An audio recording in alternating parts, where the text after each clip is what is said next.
Good morning all of you. आज हम RCIT के 8वें अध्याय का अध्ययन करेंगे जिसका नाम है राजस्थान में नागरिक सेवाओं तक पहुंच।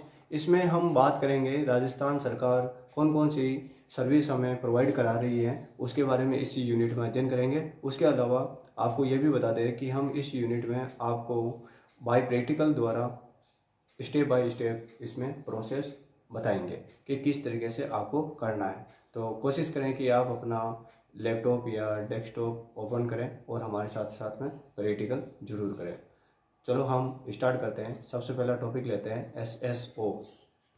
अब हम SSO ID बनाने के लिए आप अपने डेस्कटॉप और कंप्यूटर को ऑन कीजिए और अपने ब्राउज़र को ऑन कीजिए।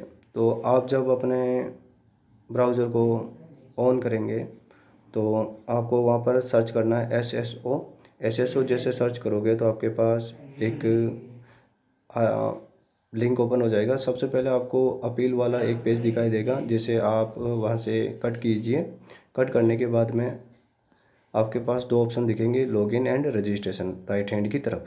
तो आप रजिस्ट्रेशन लिंक पर क्लिक करके आप अपने SSO ID क्रिएट कर सकते हैं। तो आप सबसे पहले रजिस्ट्रेशन लिंक पर आप क्लिक कीजिए। क्लिक करने के बाद में आपको यहाँ पर चार ऑप्शंस दिखाई दे रहे हैं, जिसमें एक तो Jan Aadhaar, Bhamashah and Facebook and Google.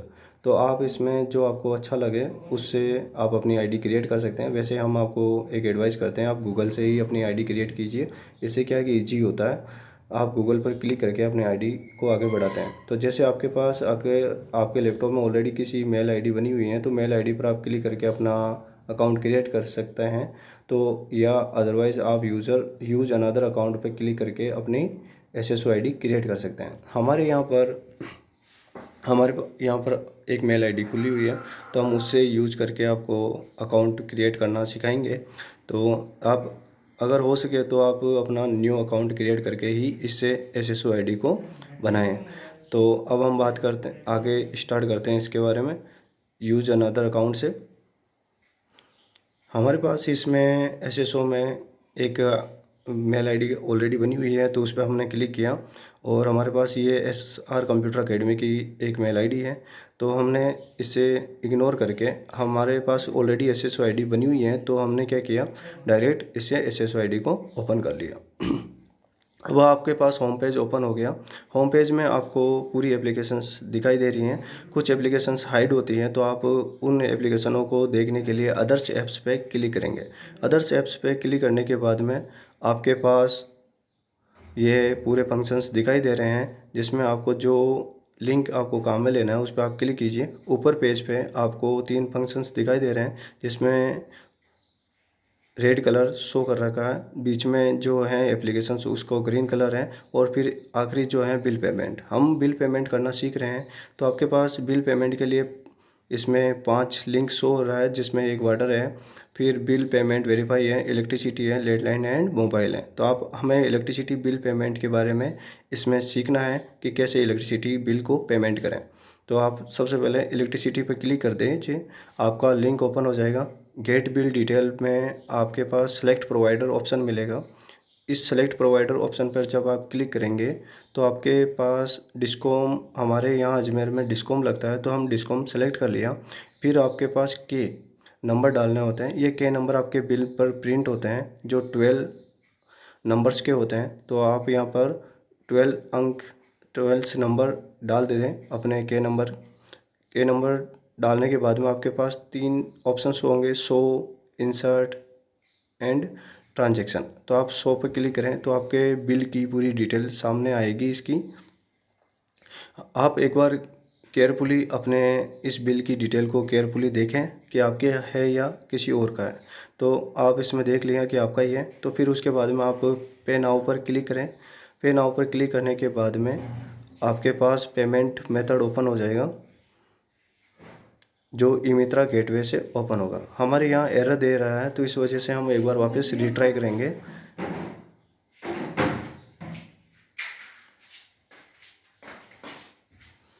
अब आपके हमने वापस रिट्राई किया तो हमारे पास खुल गया पेज। इसमें ट्रांजैक्शन आईडी सबसे पहले ऊपर शो होगी। आपके पास 3 ऑप्शन मिलेंगे पेमेंट के लिए, net banking, aggregator and UPI. तो आप इन तीनों में से जो आपको अच्छा लगे वो उस पर क्लिक करें। आपको बता देते हैं यूपीआई जो है फंक्शंस, उस यूपीआई में आपको भीम आईडी के द्वारा आप इसमें ट्रांजैक्शन कर सकते हैं। तो आप इसमें, हमारे पास नेट बैंकिंग है तो हम नेट बैंकिंग से कर रहे हैं। तो हमारे यहाँ पीएनबी बैंकिंग का अकाउंट है, तो हमने पीएनबी बैंक को सिलेक्ट किया। फिर उसमें पे नाउ का ऑप्शन दिखता है, उस पे नाउ पर क्लिक करें। ये हमें डायरेक्ट प्रोसेस पीएनबी बैंक की साइट पे ले जाके छोड़ देता है। उसके बाद में आपको user ID and transaction ID डाल के आपको प्रोसेस आगे अप्लाई करना है बिल पेमेंट का, और इस प्रकार आपका बिल पेमेंट कंप्लीट हो जाएगा। आप एक बार प्रोसेस करके ज़रूर देखें इस चीज़ को। अगर आपकी बार नेक्स्ट टाइम आपका जब इलेक्ट्रिसिटी का बिल आए तो आप इसी प्रोसेस के द्वारा आप अपने इलेक्ट्रिसिटी बिल का पेमेंट करें, जिससे आपको कुछ इन्फॉर्मेशन तो मिलेगी। अब हम नेक्स्ट टॉपिक की ओर आगे बढ़ रहे हैं, जो भामाशाह टॉपिक है। हम आपको भामाशाह में आपको सिखाएंगे कि कैसे इनरोलमेंट करना है, और भामाशाह में आपको चेक करना है अपना स्टेटस कैसे चेक कर सकते हैं भामाशाह के कार्ड के बारे में। तो आपको सबसे पहले आप अपने भामाशाह जो लिंक है, आप अपनी बुक से लिंक देखें। उसमें आपको लिंक दे रखा है भामाशाह.gov.in। तो आप अपने ब्राउज़र को ऑन करें, उसमें जाके आप वहाँ पर सर्च करें। सर्च में आपको लिखना है भामाशाह.rajasthan.gov.in। आप जब इसे सर्च करेंगे तो आपके पास होम पेज ओपन हो जाएगा। उसमें आपको भामाशाह योजना बिल्डिंग ए न्यू राजस्थान पर क्लिक करना है। फिर इस पर क्लिक करने के बाद में आपके इसका होम पेज ओपन हो गया। होम पेज ओपन होने पर आपको एक पेज और ओपन होगा, जिसे आप अपना यहाँ से काट देवें। सूचना संबंधी जो एक पेज दिखाई देगा उसे आप यहाँ से काट दें। काटने के बाद में आप होम पेज पे आ जाएं। होम पेज पे आपको नीचे नीचे एक ऑप्शन मिलेगा जो भामाशाह एनरोलमेंट के नाम से लिंक दे रखा है, आपको दिख रहा होगा। तो हम इस लिंक पर क्लिक करके अपना एनरोलमेंट कर सकते हैं। तो अब हम एनरोलमेंट करके आपको बता देते हैं। भामाशाह एनरोलमेंट पर जब आप यहाँ पर क्लिक करते हैं तो अभी क्या है कि एक एरर आ रही है। ये एरर इसलिए आ रही है कि भामाशाह कार्ड को गवर्नमेंट ने बंद कर दिया है। एक्चुअल में क्या है कि पहले सरकार द्वारा चलाई गई योजना थी। तो अभी कांग्रेस सरकार है हमारे राजस्थान में, तो वहाँ पर क्या है, भामाशाह कार्ड में वसुंधरा राजे की फ़ोटो थी, इस वजह से वहाँ प्रॉब्लम आ रही है। तो इसकी जगह एक नया कार्ड बना दिया गया है जिनका नाम है जन आधार कार्ड। अब हम नेक्स्ट टॉपिक की ओर आगे बढ़ते हैं। अब हम बात करेंगे राजस्थान संपर्क के बारे में। राजस्थान संपर्क वो एप्लीकेशन है जिसमें आप अपनी शिकायत दर्ज करा सकते हैं ऑनलाइन। आपको वापस एसएसओ पे जाना है होम पेज पे। तो आपको होम पेज पे राजस्थान संपर्क ऐप का लिंक दिखाई देगा, जो ई मित्रा की जैसी है थोड़ा दिखने में। तो आप जब राजस्थान संपर्क लिंक पर क्लिक करेंगे तो आपके पास यह पेज ओपन हो जाएगा।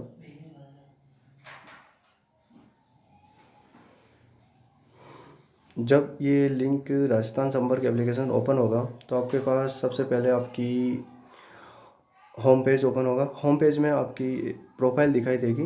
प्रोफाइल पे आप अपनी प्रोफाइल चेक कर लें कि आपकी प्रोफाइल कंप्लीट है या नहीं है। आपकी प्रोफाइल कंप्लीट होने के बाद में आप जब इसमें शिकायत दर्ज करने के लिए आपके पास ऑप्शन होगा होम के पास में, उस भी होम पेज के पास वाले लिंक पर आप जब क्लिक करेंगे तो उसमें आपको शिकायत दर्ज करने का ऑप्शन मिल जाएगा। ऑनलाइन शिकायत कैसे दर्ज करें, तो आप इस पर क्लिक करेंगे। तो क्लिक करने के बाद में आपके पास अपनी शिकायत दर्ज करें ऑप्शन, ये क्लिक करने के बाद में आपके पास लिंक ये पेज ओपन हो गया। इसमें आपको सबसे पहले शिकायतकर्ता का विवरण देना होगा, विवरण और शिकायत का क्षेत्र का विवरण। फिर उसके बाद में आपको शिकायत संबंधी विवरण आपको डालना है। फिर ये कंप्लीट होने के बाद में आप इसे सबमिट कर देवें। सबमिट होने के बाद में आप सबमिट कर दिया। फिर सबमिट करने के बाद में आप इसे स्टेटस भी चेक कर सकते हैं कि आपकी जो शिकायत है वो कब कितना प्रोसेस पे है, आगे बढ़ रही हैं या नहीं बढ़ रही हैं, उसके बारे में आपको स्टेटस के बारे में पता चल जाएगा। उसके अलावा यहाँ पर फीडबैक एक ऑप्शन होगा, उस फीडबैक ऑप्शन से भी आप चेक कर सकते हैं कि आपके। अब हम नेक्स्ट टॉपिक की बात कर रहे हैं foodraz.in पे, जिसमें आप EPDS के नाम से जानते हैं। EPDS के बारे में आपको बता दें कि EPDS का मतलब ये होता है, आप राशन सामग्री जो लेते हो उसके बारे में इसमें है। राशन कार्ड का विवरण, आप सबसे पहले आपको होम पेज ओपन करना है। इसमें आपको विभाग के बारे में इंफॉर्मेशन मिलेगी, जिसमें इतिहास, विभाग के पदानुक्रम और संरचनात्मक संरचनाएँ ये मिलेगी। उसके बाद में सेकंड ऑप्शन जब आप क्लिक करेंगे तो इसमें आपको राष्ट्रीय खाद्य सुरक्षा अधिनियम के बारे में मिल जाएगा, परियोजना के बारे में। उसके बाद में RTI अधिनियम के बारे में, उपभोक्ता संरक्षण के बारे में। ये आपको लिंक पर क्लिक करके चेक करना है कि कौन कौन सी इन्फॉर्मेशन है। उसके बाद में आपको हम बता देते हैं कि इसमें हमारे माननीय अशोक गहलोत दिखाई देंगे लेफ्ट हैंड की तरफ, और हमारे रमेश चंद्र जी मीणा जो हमारे खाद्य मंत्री हैं वो उनकी फ़ोटो प्रोफाइल दिखाई दे रही है। सुखराम वैष्णवी जी जो हमारे राज्य मंत्री, उनकी भी प्रोफाइल देख रही है। आपको इधर राइट हैंड की तरफ नवीनतम न्यूज़ अपडेट पर क्लिक करना है। फुल व्यू पर जब आप क्लिक करेंगे तो आपके पास न्यू एंड अपडेट्स दिखेंगे, जिसमें आप माह अप्रैल 2020 हेतु आवंटित खाद्य सामग्री के बारे में आप इंफॉर्मेशन ले सकते हैं। उसके अलावा जब आप वापस होम पेज पे जाइए, होम पेज पे जाने के बाद में आपको इस पेज के नीचे की ओर एक लिंक दिखेगा, जहां पर आपको लेफ्ट हैंड की तरफ, जिसमें NFC के अंतर्गत आपको जो इन्फॉर्मेशन चाहिए वो यहाँ से मिलेगी। ज़िले में किसी ज़िले की दुकानों के बारे में यहाँ से इन्फॉर्मेशन मिल जाएगी और राजकीय गतिविधियों के बारे में भी यहाँ मिलेगी। अधिकृत सूचना आदेश आप यहाँ से चेक कर सकते हैं। इसके अलावा आपको राइट हैंड साइड में महत्वपूर्ण लिंक दिखाई दे रहा है, जिसमें सप्लाई मोर राजस्थान, आपके राशन कार्ड की रिपोर्ट, आप यहाँ से राशन कार्ड की रिपोर्ट चेक कर सकते हैं। उसके अलावा जिलेवार आपकी राशन की दुकानें, गोदाम की सूची आप यहाँ से चेक कर सकते हैं। आपको ये भी चेक कर सकते हैं कि आपके गांव के जो गोदाम है उसमें कितना राशन पड़ा हुआ है।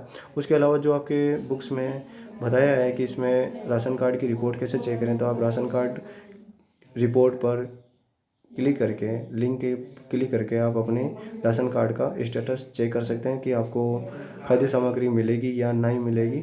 आप यहाँ से राशन कार्ड रिपोर्ट पे क्लिक करके चेक कर सकते हैं। तो ये हो गई food.raj.nic, जिसे EPDS के नाम से जानते हैं, उसकी पूरी इन्फॉर्मेशन।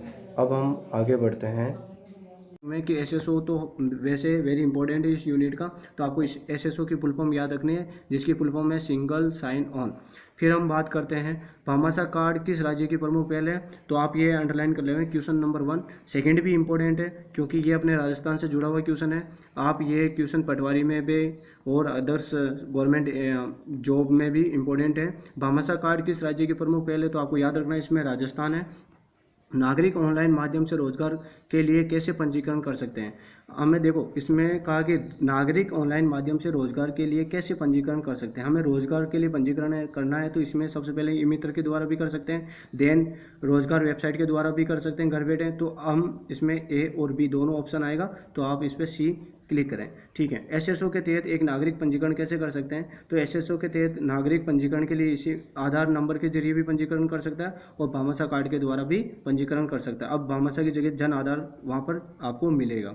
ठीक है, तो ये भी इंपॉर्टेंट है क्योंकि ये चेंज हो गया क्वेश्चन, इसलिए इंपॉर्टेंट है, ये आ सकता है आपने। फिर देखो निम्न में से किसके द्वारा एक नागरिक राजस्थान संपर्क पर शिकायत दर्ज कर सकता है। अभी हमने बताया था, देखो टोल फ्री नंबर से भी हम राजस्थान उस पर पोर्टल पर संपर्क दर्ज कर सकते हैं। बाय द वे किसी को प्रॉब्लम आ रही है उसमें शिकायत दर्ज करने के लिए, तो टोल फ्री नंबर भी होते हैं उसके लिए।